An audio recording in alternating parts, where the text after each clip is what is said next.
बच्चों, हमने पिछले वीडियो के अंदर पाचन की क्रियाविधि के बारे में थोड़ा बहुत अध्ययन किया था। आज हम पाचन की क्रियाविधि पूरी तरह से अध्ययन करेंगे। तो देखिए विद्यार्थियों, हमने बताया था कि मुख के द्वारा भोजन को ग्रहण किया जाता है और मुख में दांत पाए जाते हैं, लार ग्रंथियां पाई जाती है, जीभ पाई जाती है। दांत भोजन को छोटे छोटे टुकड़ों में तोड़ने का कार्य करते हैं। इसके बाद में भोजन ग्रसनी में पहुंचता है मुख गुहा की सहायता से। ग्रसनी के द्वारा भोजन ग्रासिका में पहुंचता है।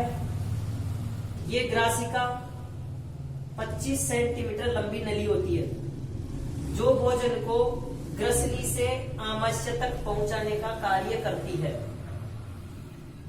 विद्यार्थियों, ग्रासिका का क्या कार्य है? भोजन को ग्रसनी से आमाशय तक पहुंचाना, ये ग्रासिका का कार्य है। अब यहां पर जो इंपॉर्टेंट बात है वो क्या है? जो इंपॉर्टेंट बात है वो ये है कि ग्रासिका के शीर्ष पर, जो ये ग्रासिका है, जो ये पाइप है, इस पाइप के शीर्ष पर यहां पर ऐसे, यहां पर उत्तकों का एक पल्ला होता है। उत्तकों का एक पल्ला होता है जिसे बोलते हैं एपिग्लोटिस। एपिग्लोटिस या हिंदी में बोलेंगे इसको घंटी द्वार। अब ये जो ग्रास नली के शीर्ष पर जो उत्तकों का पल्ला होता है, एक पल्ला होता है जो श्वास नली और भोजन नली को पृथक पृथक करता है। जैसे ये भोजन नली है, भोजन नली के पास में यहां पर होती है श्वास नली, ऐसे यहां पर श्वास नली होती है इसके पास में। अब हमें भोजन खाना है, भोजन खाना है तो भोजन को तो भोजन नली में ही जाना है। श्वास नली में भोजन का कोई कार्य नहीं है। तो इसलिए यहां जो उत्तकों का पल्ला होता है, वो पल्ला क्या करता है? वो पल्ला जब हम भोजन निगलते हैं तो वह पल्ला श्वास नली को बंद कर लेता है। जैसे ये पल्ला है, ये बड़ा पल्ला है यहां पर, ये तो हमारी भोजन नली हो गई और यहां से ये नली हो गई श्वास नली। तो जो ये पल्ला है, जैसे हम भोजन ग्रहण करते हैं, ये पल्ला यहां से हटकर इस श्वास नली को यहां से बंद कर देता है और ये पल्ला यहां से हट जाता है, जिसके कारण भोजन हमारा, हम जो भोजन खाते हैं वो भोजन केवल भोजन नली में, ग्रास नली में ही जाता है, श्वास नली में नहीं जाता है। तो बताइए विद्यार्थियों, हमने एक बहुत ही शानदार क्वेश्चन यहाँ पर क्लियर कर लिया कि सबसे पहले एपिग्लोटिस या घंटी द्वार क्या होता है। तो हम बताएंगे ग्रास नली के शीर्ष पर, ऊपर ही, सबसे ऊपर ग्रास नली के शीर्ष पर उत्तकों का एक पल्ला होता है। जैसे हम मुंह खोलते हैं, तो मुंह खोलते हैं तो इस मुंह के अंदर एक घंटी सी दिखाई देती है। आप चेक कर सकते हैं, जैसे मुंह खोलेंगे तो इस मुख के अंदर आपको एक छोटी सी घंटी सी दिखाई देती है। वो घंटी एपिग्लोटिस कहलाती है, घंटी द्वार कहलाती है। अब वो घंटी द्वार क्या काम करता है? जैसे हम भोजन निगलते हैं तो वह जो पल्ला है वो श्वास नली को बंद कर लेता है, जिससे भोजन केवल भोजन नली में जाता है, श्वास नली में नहीं जाता है। तो प्रश्न पूछा जाएगा आपको, एपिग्लोटिस या घंटी द्वार का क्या कार्य है? तो आप बताएंगे कि एपिग्लोटिस या घंटी द्वार भोजन को श्वास नली में जाने से रोकता है, ये इसका प्रमुख कार्य है। देखिए विद्यार्थी, इसके बाद में हम आगे बढ़ते हैं। ये 25 सेंटीमीटर लंबी नली भोजन को आमाशय में पहुंचाती है। आमाशय के अंदर, मैंने आपको आमाशय के अंदर बताए थे 3 रस, HCl, श्लेष्मा और म्यूकस। HCl, श्लेष्मा और म्यूकस, इन 3 रसों का स्त्रावन होता है और यहाँ पर भोजन का पाचन, प्रोटीन का पाचन आरंभ हो जाता है। इसके अंदर मैंने आपको ये भी बताया था कि आमाशय में 2 एंजाइम पाए जाते हैं, एक तो पेप्सिन और दूसरा रेनिन। ये 2 एंजाइम पाए जाते हैं, पेप्सिन प्रोटीन का और रेनिन दुग्ध प्रोटीन। दुग्ध प्रोटीन, दूध में जो प्रोटीन पाई जाती है उस प्रोटीन का पाचन करता है रेनिन एंजाइम। पूछे छोटे बच्चों के लिए कौन सा एंजाइम उपयुक्त माना जाता है, तो आप कहेंगे कि छोटे बच्चे दूध पीते हैं और छोटे बच्चे दूध पीते हैं तो दूध को पचाने के लिए हमें कौन सा एंजाइम चाहिए, रेनिन एंजाइम। तो आपका आंसर यहाँ होना चाहिए। 2 प्रश्न आपके अच्छी तरह से, बहुत इंपॉर्टेंट क्वेश्चन क्लियर हो गए हैं।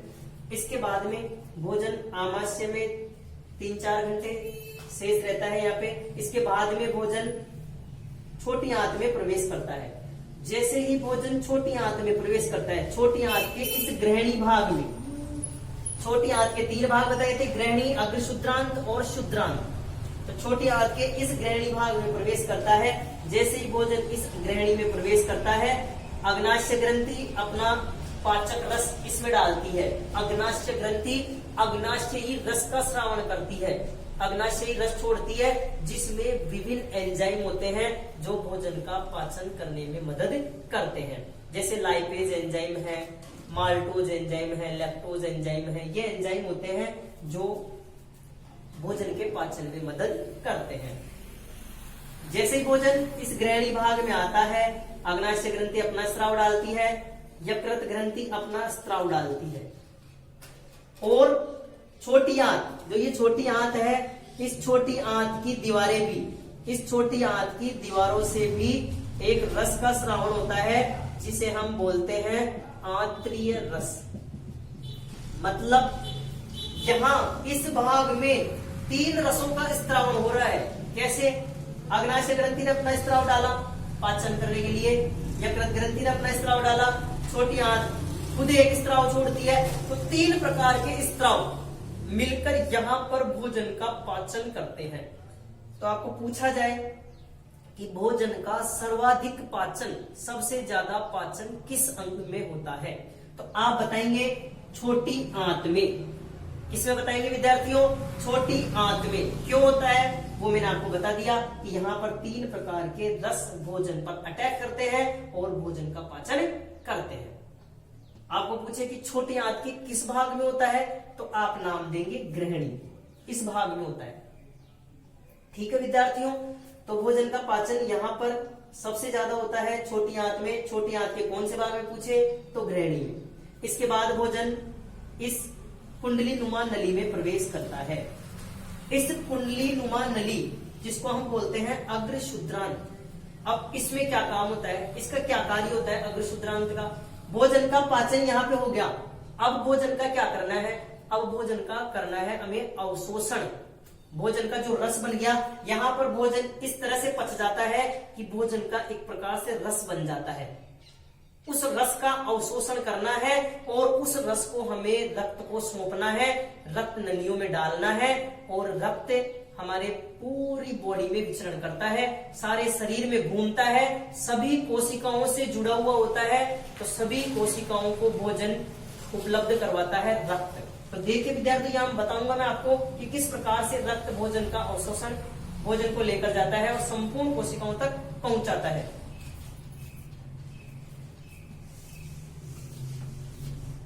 देखिए विद्यार्थियों, यहां पर हो गया पाचन, सर्वाधिक पाचन। अब हम लेते हैं अग्रशुद्रांत। ये जो अग्रशुद्रांत, जो ये नली है, ये इस तरह की जो नली है, इस नली में किस तरह से पाचन अवशोषण होता है। तो ये नली, इस नली के अंदर ऐसे छोटे छोटे छोटे छोटे रसांकुर पाए जाते हैं। रसांकुर, रस को चूसने वाले बोल सकते हैं, रस को अवशोषित करने वाले बोल सकते हैं। कि यहां पर जो रस बन गया भोजन का, बिल्कुल भोजन पहले क्या होता है, बहुत जटिल अवस्था में। जैसे मैंने रोटी खाई, मैंने ग्रास खाया, तो ग्रास का अवशोषण थोड़ी होगा। ग्रास ऐसा तो है नहीं कि ग्रास को रक्त लेके सभी कोशिकाओं तक पहुंचा देगा। एक भोजन के ग्रास को सभी कोशिकाओं तक पहुंचा देगा। अब रक्त का खुद का माध्यम कैसा होता है, द्रव माध्यम में होता है, और वो द्रव को ही क्या कर सकता है, अवशोषित कर सकता है, द्रव को ही अपने अंदर घोल सकता है। तो हमें क्या बनाना है, रक्त द्रव अवस्था में है और हमें भोजन का भी रस ही बनाना है। तो वो जो रस बनेगा भोजन का, वो रस रक्त में मिल जाएगा और रक्त उस रस को लेकर संपूर्ण शरीर, हमारे शरीर की सभी कोशिकाओं तक पहुंचा देगा, क्योंकि रक्त खून हमारे शरीर की सभी कोशिकाओं तक जुड़ा होता है और संपूर्ण शरीर में विचरण करता है। तो यहाँ देखिए कि जैसे ही भोजन इसमें प्रवेश किया, ये भोजन आ गया इसके अंदर, और यहाँ पर जैसे ही भोजन यहाँ पे आ गया, इसका क्या बन गया, एक बोलस के रूप में बनता है, मतलब लुगदी नुमा। अब इसमें से क्या करना है, इसमें से हमें रस का अवशोषण करना है। अब ये जो छोटे छोटे रसांकुर है, मैं आपको इस डायग्राम को बड़ा करके दिखा देता हूं कि ये हमारी जो छोटी आंत की दीवार है, छोटी आंत की इन दीवारों में ये पाए जाते हैं रसांकुर, बड़े बड़े रसांकुर इस तरह से। अब जैसे ही भोजन इसके अंदर आएगा, ऐसे जैसे ही भोजन इसके अंदर आएगा, ये रसांकुर क्या करते हैं, इस भोजन में से जो रस है उस रस को अवशोषित करते हैं। यहां पर विभिन्न एंजाइमों की सहायता से पाचन होकर भोजन का एक तरह से रस बन गया और उस रस का हमें क्या करना है, अवशोषण करना है। तो यहां पर ये जो रस बन गया, ये जो भोजन का जो लुब्धिनुमा जो बोलस है, इसमें से ये रसांकुर रस का अवशोषण करते हैं और इन रसांकुरों से छोटी छोटी रक्त वाहिनियां, खून की नलियां, रक्त की नलियां जुड़ी हुई होती है। इन रसांकुरों से बहुत सारी रक्त नलिकाएं जुड़ी हुई होती है। तो जैसे ही जो ये रस बना हुआ है, इस रस को इन रसांकुरों ने अवशोषित करके और उस रस को रक्त वाहिनियों की सहायता से, छोटी छोटी रक्त वाहिनियां होती है, इन रक्त वाहिनियों की सहायता से जो भोजन का जो रस है वो ब्लड में भेज दिया जाता है। ये है हमारी रक्त वाहिनी। इनको केशिकाएं भी कह सकते हैं। केशिकाएं मतलब केस के समान, बाल के समान छोटी छोटी रक्त नलिकाएं होती है। ऐसे इन रसांकुरों के अंदर बहुत सारी रक्त की नलियां पाई जाती हैं। ये रक्त की नलियां यहां से रस को अवशोषित करके और रक्त में डाल देती है। जैसे महाधमनी के अंदर डाल दिया, तो जो रक्त वाहिनी है वो जो भोजन मिल गया उस भोजन को संपूर्ण शरीर तक, सभी कोशिकाओं तक पहुंचाती है। सभी कोशिकाओं तक भोजन इस तरह से पहुंचता है और सभी कोशिकाओं को ऊर्जा की प्राप्ति होती है। जैसे ही कोशिका तक भोजन पहुंच गया, कोशिका ऊर्जा प्राप्त करती है, क्योंकि हमें भोजन से ऊर्जा प्राप्त होती है।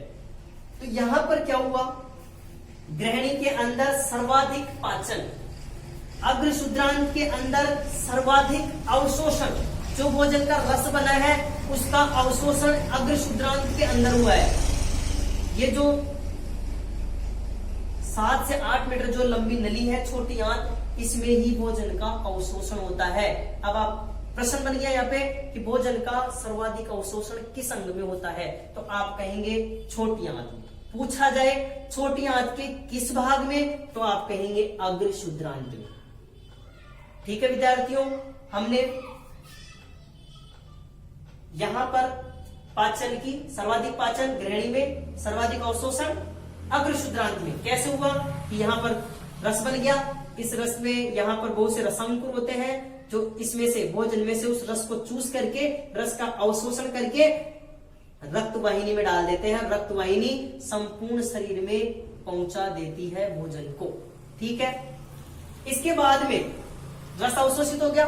रस अवशोषित होने के बाद में जो बच गया वो अपशिष्ट, उस अपशिष्ट को बड़ी आंत में पहुंचा देती है और बड़ी आंत इस अपशिष्ट को मलाशय की सहायता से शरीर के बाहर उत्सर्जित कर देती है। तो देखते हैं भोजन कहां तक पहुंच गया। अग्र शुद्रांत में भोजन का अवशोषण हो गया।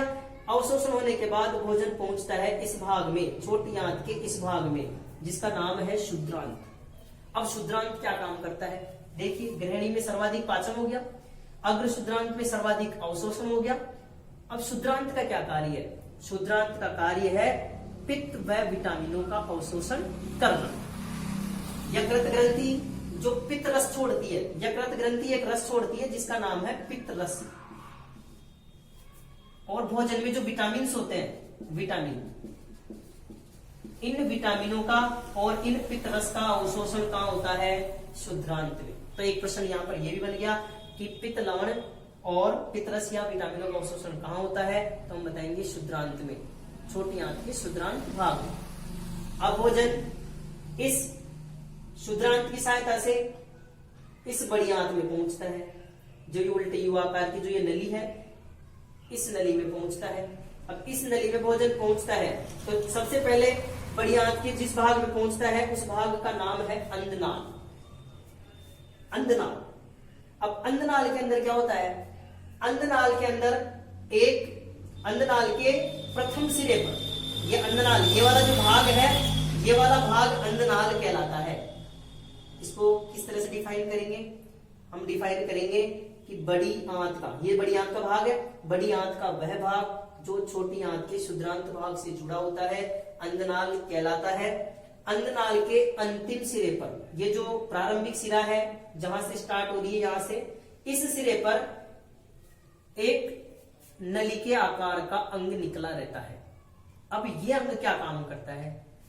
अंधनाल के अंतिम सिरे पर एक नली के आकार का अंग निकला रहता है जिसे हम बोलते हैं कर्मी रूपी परिशेषिका। यहाँ पर एक नली के समान, इस तरह से नली के समान एक अंग निकला रहता है जिसका नाम है कृमि रूपी परिशेषिका। कर्मी रूपी परिशेषिका, और इंग्लिश में इसे बोलते हैं अपेंडिक्स। अपेंडिक्स। अब ये क्या काम आती है? तो विद्यार्थियों, ये कोई काम नहीं आती है, इसका कोई कार्य नहीं है। इसे हम बोलते हैं अवशेषी अंग। क्या बोलते हैं विद्यार्थियों? अवशेषी अंग। अवशेषी अंग। अब आपको पूछा जाए अवशेषी अंग क्या होते हैं? ऐसे अंग जो हमारे शरीर में तो है लेकिन शरीर में इनका कोई कार्य नहीं है, इन्हें हम अवशेषी अंग कहते हैं। तो आप बता सकते हैं, आपको पूछे अवशेषी अंग किसे कहते हैं, किन्हीं दो अवशेषी अंगों के उदाहरण दीजिए। तो आप कहेंगे कि वे अंग जो हमारे शरीर में होते हैं परंतु हमारे शरीर में कोई कार्य नहीं करते, ऐसे अंगों को अवशेषी अंग कहते हैं। तो एक अवशेषी अंग तो ये हो गया कृमि रूपी परिशेषिका, जिसको अपन अपेंडिक्स भी बोल सकते हैं। और दूसरा अक्कलदाढ़। अक्कलदाढ़। अक्कलदाढ़ क्या होती है? अक्कलदाढ़, अक्कलदाढ़ लगभग 23 से 24 वर्ष की उम्र में आती है। हमारे जो लास्ट में जो दांत आते हैं उन दांतों को बोलते हैं अक्कलदाढ़। लास्ट में आती है वो, उनका भी कोई कार्य नहीं होता, वो भी भोजन को चबाने में सहायता करने में किसी प्रकार का कोई कार्य नहीं करते, इसलिए उसको भी अवशेषी अंग माना गया है। तो आपको पूछा जाए अवशेषी अंग किसे कहते हैं? वे अंग जो हमारे शरीर में कोई कार्य नहीं करते उन्हें अवशेषी अंग कहते हैं। उदाहरण दीजिए, कर्मी रूपी परिशेषिका, अपेंडिक्स और अक्कलदाढ़। आपको ये दो उदाहरण देने हैं। इसके बाद में भोजन, अंधनाल के बाद में भोजन इस उल्टे यू आकार की संरचना में जाता है। इस उल्टे यू आकार की संरचना को हम बोलते हैं बृहदांत्र। बृहदांत्र। उल्टे यू आकार की संरचना को हम कहते हैं बृहदांत्र। बृहदांत्र के मैंने आपको भाग बताए थे। ऊपर चढ़ेंगे तो ऊपर चढ़ने को बोलते हैं आरोही, इसका नाम हो गया आरोही बृहदांत्र। जो ये समांतर है इसको हम बोलते हैं अनुप्रस्थ बृहदांत्र। यहां से हम वापस नीचे उतरते हैं, नीचे उतरने को बोलते हैं अवरोही। अवरोही क्रम पड़ा है तो अवरोही, ज्यादा से कम की ओर, तो नीचे उतरने को बोलेंगे अवरोही, जिसको बोलेंगे अवरोही बृहदांत्र। और एक भाग और बताया था जिसका नाम है सिग्माकार, और बड़ी नाल आंत का जो अंतिम भाग होता है उसे हम बोलते हैं मलाशय। तो बड़ी आंत के भी 3 भाग होते हैं। मलाशय, जहां पर जो अपशिष्ट है, जो भोजन पचा नहीं है, वो भोजन मलाशय में आके इकट्ठा हो जाता है और यहाँ पर इस अपशिष्ट का निस्तारण कर दिया जाता है मल द्वार के द्वारा। यहाँ पर जो ये द्वार है, इस द्वार को बोलते हैं यहाँ पर मल द्वार। इस मल द्वार की सहायता से इस अपशिष्ट का निस्तारण कर दिया जाता है। तो यहाँ पर ये इसका कार्य हो गया। हमने पढ़ लिया कि भोजन का पाचन हमारे शरीर में कैसे होता है। हम भोजन खाते हैं, सबसे पहले मुख में जाता है, मुख के बाद ग्रसनी में, ग्रसनी के बाद ग्रासिका की सहायता से आमाशय या पेट में पहुंचता है, पेट में 3-4 घंटे, और यहाँ पर प्रोटीन का पाचन होता है। फिर भोजन छोटी आंत में प्रवेश करता है। छोटी आंत में अग्नाशय ग्रंथि, यकृत ग्रंथि और छोटी आंत की दीवारों से रसों का स्रावन होता है जिसमें विभिन्न एंजाइम पाए जाते हैं। यहाँ पर भोजन का सर्वाधिक पाचन होता है, तो इस भाग को ग्रहणी कहते हैं। छोटी आंत का वह भाग जिसमें सर्वाधिक पाचन होता है उसे ग्रहणी कहते हैं। इसके बाद में अग्र शुद्रांत में सर्वाधिक अवशोषण होता है। मैंने आपको इसकी सहायता से बताया अवशोषण, और अवशोषण होकर भोजन जो रस बना है, जो रस अवशोषित हुआ है, वो रस रक्त नलिकाओं की सहायता से संपूर्ण शरीर में, हमारे शरीर की सभी कोशिकाओं में पहुंच जाता है और सभी कोशिकाओं में पहुंचकर सभी कोशिकाओं को ऊर्जा प्रदान करता है। इसके बाद में भोजन बड़ी आंत में प्रवेश करता है। बड़ी आंत के अंदर आपको पूछे बड़ी आंत के कितने भाग हैं? 3 भाग, अंधनाल, बृहदांत्र और मलाशय, ये 3 भाग है। अंधनाल के बारे में मैंने आपको बताया, कर्वी रूपी परिशिष्टिका होती है यहाँ पर, बृहदांत्र उल्टी यू आकार की संरचना होती है। और बड़ी आंत का कार्य, बड़ी आंत का कार्य है जल व विटामिनों का अवशोषण करना, जल व खनिज लवणों का।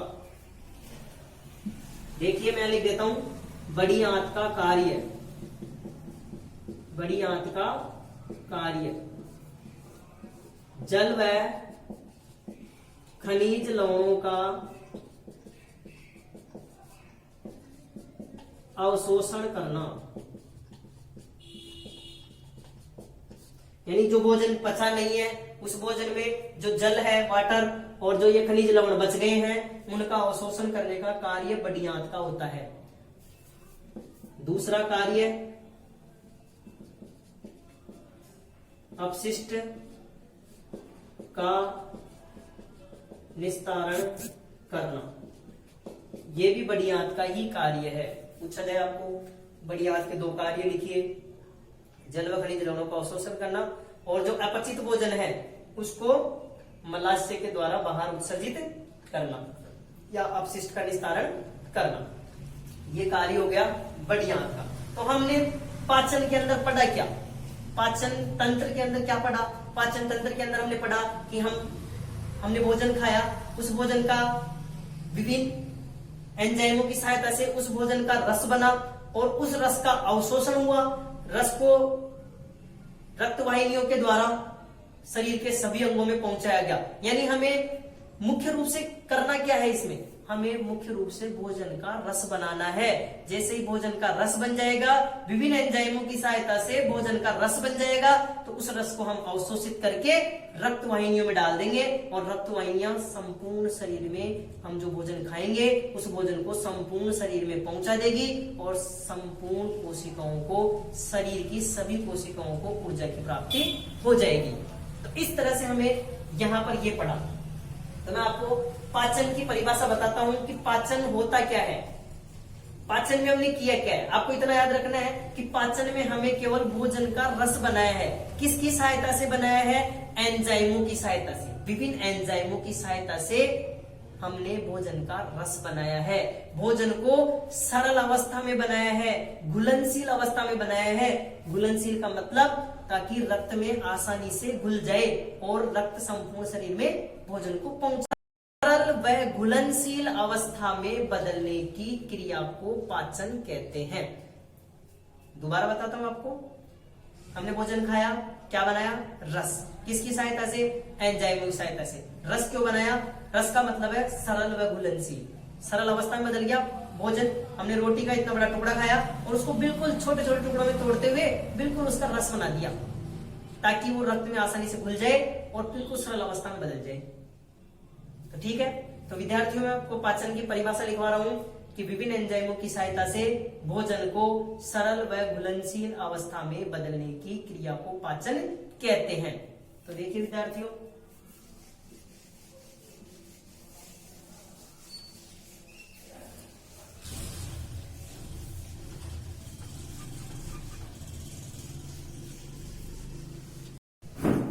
हाँ तो विद्यार्थियों पाचन की परिभाषा क्या हुई? पाचन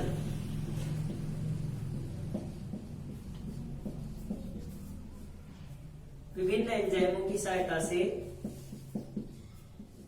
एंजाइमों की सहायता से भोजन को सरल व घुलनशील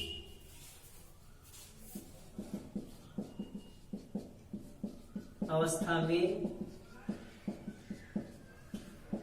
बदलने की क्रिया को पाचन कहते हैं। ठीक है विद्यार्थियों, पाचन की परिभाषा आपको अच्छी तरह समझ में आ गई कि हमें भोजन का रस बनाया, उस रस का अवशोषण हुआ। रस का मतलब भोजन को सरल और घुलनशील अवस्था में हमने बदला। किसकी सहायता से बदला? एंजाइमों की सहायता से। एंजाइमों की सहायता से भोजन को बिल्कुल सरल व घुलनशील अवस्था में बदला, ताकि रक्त इसका अवशोषण करके रक्त वाहिनियों के अंदर डालकर संपूर्ण शरीर में पहुंचा सके। ये हमारा क्या था? पाचन की परिभाषा। इसके बाद में पाचन तंत्र। अब पाचन तंत्र के अंदर हमने क्या किया था? मुख से लेकर, भोजन का पाचन कहां से स्टार्ट हुआ था? मुख से। मुख से लेकर मल त्याग तक, मुख से लेकर हमने मुख में भोजन ग्रहण किया, और लास्ट में जो अंतिम भाग था वो था मलाशय, जहां से मल को उत्सर्जित किया था। मुख से लेकर मल त्याग तक अनेकों अंग मिलकर सामंजस्य के साथ, सामंजस्य का मतलब आपस में मिलकर सहयोग करके भोजन के पाचन में मदद करते हैं। ऐसे तंत्र को हम पाचन तंत्र कहते हैं। तो आपको पूछेगा पाचन तंत्र किसे कहते हैं, तो आप बताएंगे वह तंत्र जिसमें मुख से मल त्याग तक विभिन्न अंग मिलकर सामंजस्य के साथ कार्य करते हैं। ऐसे तंत्र को पाचन तंत्र कहते हैं। देखिए, वह तंत्र जिसमें मुख से मल त्याग तक अनेकों अंग मिलकर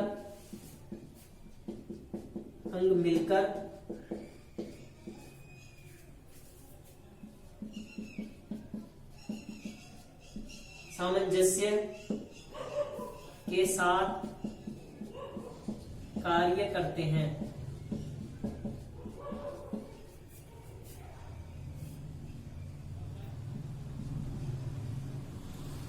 पाचन तंत्र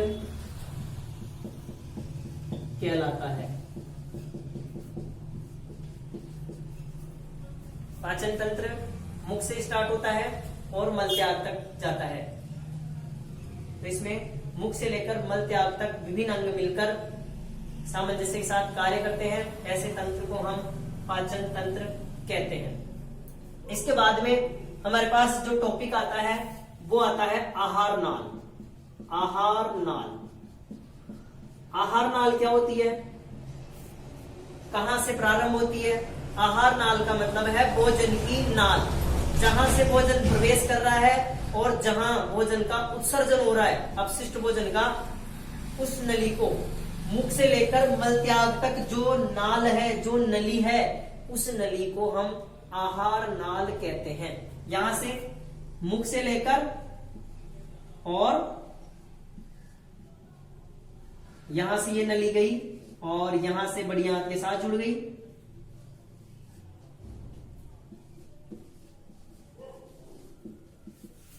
यहां से मुख से लेकर मल त्याग तक, ये एक नली है, देखो ये नली है, ये नली इस तरह से जा रही है। तो मुख से लेकर मल त्याग तक जो नली होती है, इस नली को हम बोलते हैं आहार नली, भोजन की नली। इसी नली में भोजन गति करता है। ठीक है विद्यार्थियों, इस नली की लंबाई होती है 8 से 10 मीटर। आपको पूछे आहार नाल क्या होती है? मुख से लेकर मल त्याग तक भोजन जिस नली में गति करता है, उस नली को आहार नाल कहते हैं। आहार नाल की लंबाई कितनी होती है? 8 से 10 मीटर लंबी। अब आपको यहां पर कंफ्यूज नहीं होना है कि सर ने पहले तो 7 से 8 मीटर बताया था। 7 से 8 मीटर मैंने आपको बताया था छोटी आंत की लंबाई। छोटी आंत की लंबाई कितनी होती है? 7 से 8 मीटर। ये लगभग 7 से 8 मीटर लंबी नली, ये जो कुंडली नुमा नली होती है, छोटी आंत वाली नली होती है। और पूरी लंबाई, आहार नाल की जो लंबाई होती है 8 से 10 मीटर तक होती है। तो मैं आपको आहार नाल की परिभाषा, आहार नाल के कार्य बताता हूं कि आहार नाल का काम क्या है, क्या कार्य करती है। तो कार्य हमने अच्छी तरह से पढ़ लिया है कि सबसे पहले ये आहार नाल भोजन का पाचन करती है। इस नली में भोजन का पाचन होता है, यहाँ पाचन होता है, यहाँ अवशोषण होता है और यहाँ भोजन को निस्तारित कर दिया जाता है, अपशिष्ट भोजन का निस्तारण कर दिया जाता है। तो यहाँ पर 3 कार्य हो गए आहार नाली के। क्या क्या कार्य हुए? पहला कार्य भोजन का पाचन करना, दूसरा कार्य पचे हुए भोजन का अवशोषण करना, तीसरा कार्य भोजन को मुख से लेकर मल त्याग तक पहुंचाना। यहां से भोजन को मुख से लेकर मल त्याग तक पहुंचाती है आहार नाल। तो आहार नाल के 3 कार्य हो गए जो मैं आपको लिखता हूं यहाँ पे।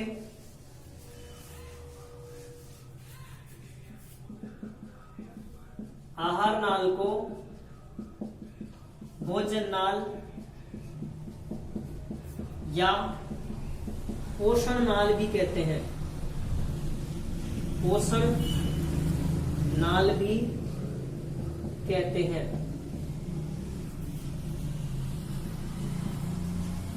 इसकी लंबाई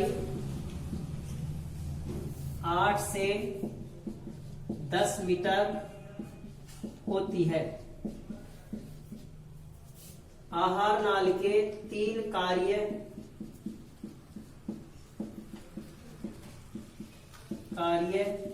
निम्न है। आहार नाल के क्या क्या कार्य हो गए? पहला कार्य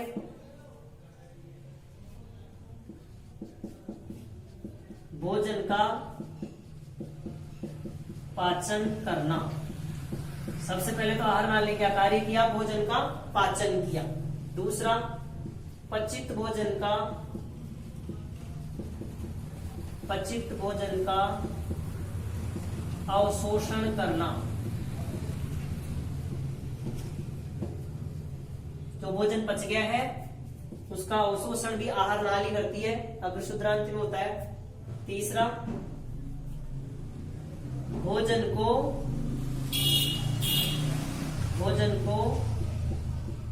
मुख से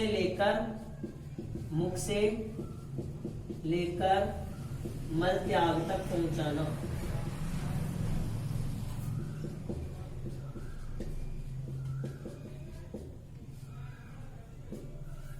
ये क्या हो गए? आहार नाल के 3 विभिन्न कार्य हो गए। आज के लिए इतना ही विद्यार्थियों। नेक्स्ट वीडियो में हम पाचन ग्रंथियों के बारे में और पाचन तंत्र के विभिन्न अंगों के बारे में विस्तार से अध्ययन करेंगे। जय हिंद, जय भारत।